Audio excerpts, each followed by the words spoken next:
Viewers, आज हम बात करेंगे कंस्ट्रक्टिविज्म के बारे में। That what is the role of teacher in constructivist classroom.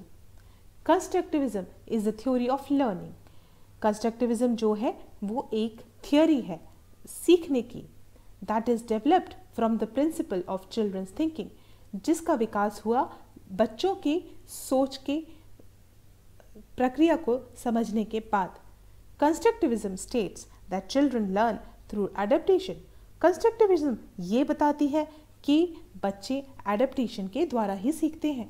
Children are not passive in knowledge. बच्चे पैसिव लर्नर नहीं होते हैं बट एक्टिव लर्नर्स होते हैं। They make meaning testing out theories. वो थ्योरीज को टेस्ट करना पसंद करते हैं। They try to make sense out of the world and themselves.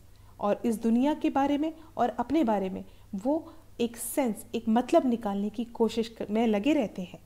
Constructivism is a philosophy of learning founded on the premise that by reflecting on our experiences, we construct our own understanding of the world we live in. Each of us generates our own rules and mental models, which we use to make sense of our experiences.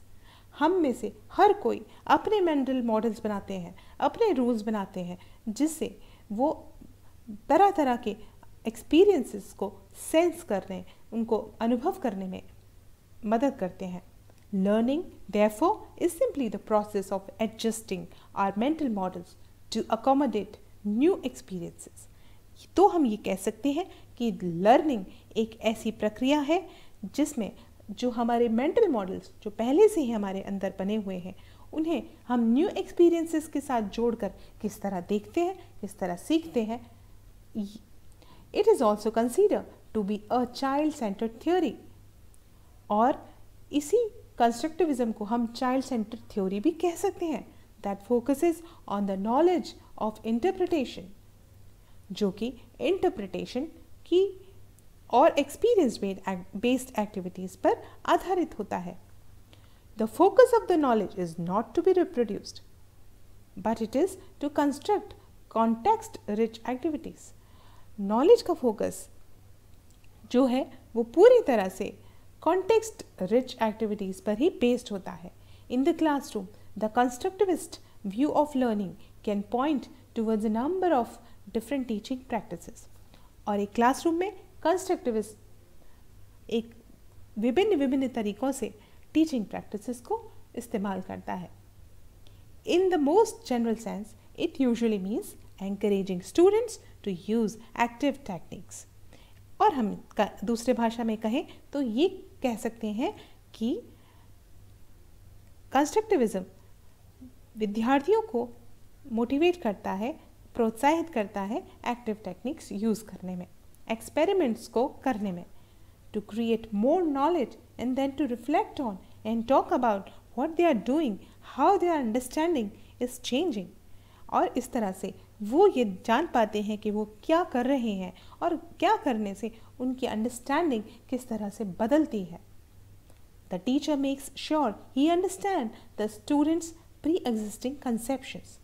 और एक teacher का ये काम होता है कि वो students की पहले की जानकारी को भी जानने की कोशिश करे and guides the activity to address them. और उनको गाइडेंस, उनको निर्देश दे कि उसे आगे क्या करना है और क्या कैसे बनाना है। Constructivist teacher encourage students to constantly assess how the activity is helping them gain understanding.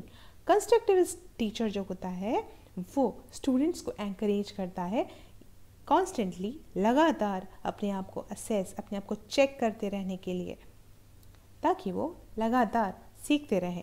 Bye questioning themselves and their strategies, students in the constructivist classroom ideally become expert learners. और हम ये कहें कि कंस्ट्रक्टिविस्ट की classroom में students जो हैं वो एक्सपर्ट लर्नर्स बन जाते हैं। This gives them ever broadening tools to keep learning. With a well planned classroom environment, the students learn how to learn. तो हम यहाँ एक इम्पॉर्टेंट बात सीखते हैं कि कंस्ट्रक्टिविज्म क्लासरूम में बच्चे ये सीखते हैं कि किस तरह से उन्हें सीखना चाहिए। आइए अब बात करते हैं रोल ऑफ टीचर्स की इन constructive learning design. Conventional learning planning focuses on what the teacher will do. If learning is teacher directed, then the focus of the lesson plan is on what the teacher does.